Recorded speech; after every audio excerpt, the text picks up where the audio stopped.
What are skin tags, and how can I have them removed? You might have one right now, a small, fleshy protrusion of skin that doesn't hurt or itch. It's probably the same color as the rest of your body, and it may be circular or oblong, usually hanging by a thin stalk. What is this bump? It's most likely a skin tag, known in the medical world as an acrochodon.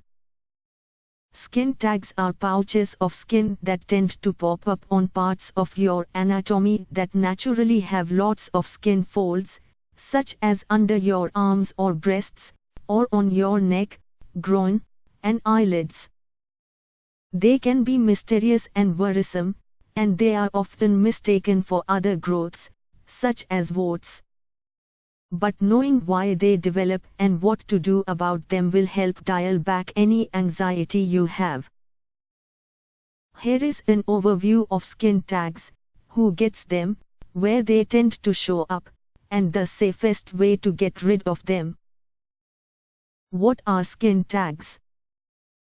Some of the spots and marks that pop up on your skin can be serious, but skin tags in general are not. Soft and smooth, their color can vary. They are usually the same tone as the rest of your skin, but they can also be brown, and they may appear darker in fair-skinned individuals. Some skin tags even turn red or black, if they get twisted and their blood supply is cut off. Some are almost microscopic, less than a millimeter in diameter, while others grow to 5 millimeters or more. You may get just one or two or develop them in clusters. If a skin tag is hidden in a fold of skin under your breast or on your side or back, as they often are, you may not even know you have one until you randomly stumble across it in the shower or after looking in the mirror carefully. But some people notice them because they can get shaved, thanks to the friction created when your clothes rub against your skin. Skin tags in themselves are not harmful, however they can become painful due to irritation and rubbing from jewelry or clothing, says Mckenzie Ferguson, MD, Clinical Assistant Professor of Dermatology at the University of Iowa Carver College of Medicine in Iowa City. Who gets skin tags and what causes them? As many as half of all adults will develop skin tags at some point, and they are more common as you get older. Skin tags also tend to run in families, suggesting that there is a hereditary component. Men and women are equally affected, says Dr. Ferguson. People who are overweight or obese are more prone to skin tags because they have more folds of skin. But there's another reason: being heavy makes you more likely to have them. Carrying extra weight is a risk factor for type 2 diabetes, and studies have shown that people with this kind of diabetes have more skin tags, as do people with high blood sugar levels. This suggests a relationship between skin tags and the hormone insulin, which governs sugar levels in the blood.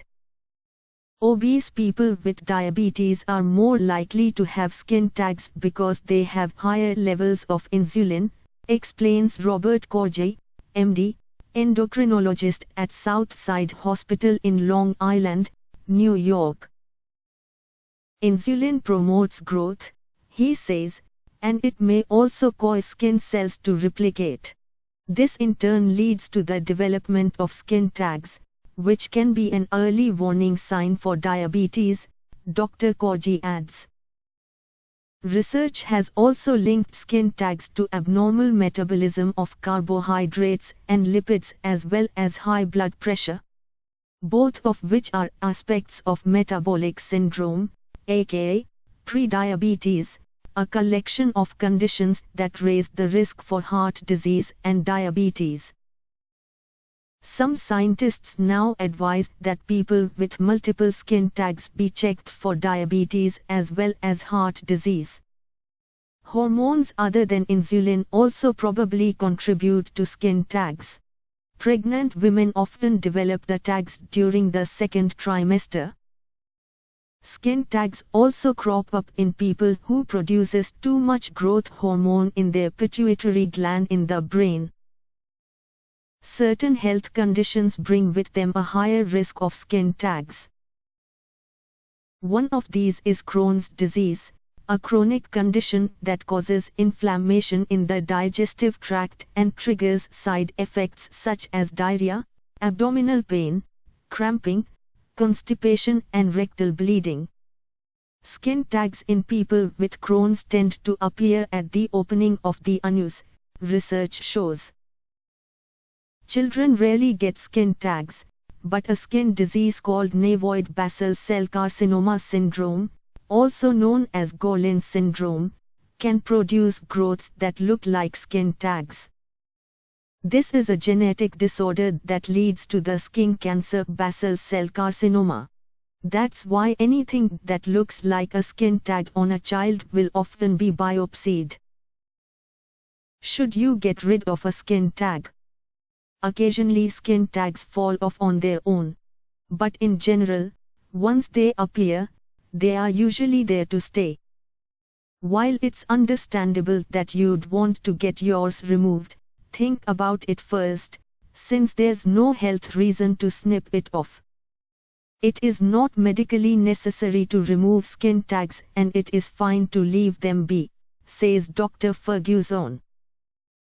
Removal can be considered if they are irritated or if they present a cosmetic concern. In summer, usually people want to take them off, adds Michelle S. Green, MD, a cosmetic dermatologist at Lenox Hill Hospital in New York City. The safe way to have a skin tag removed. When it comes to removal, this is one body issue, not to DIY.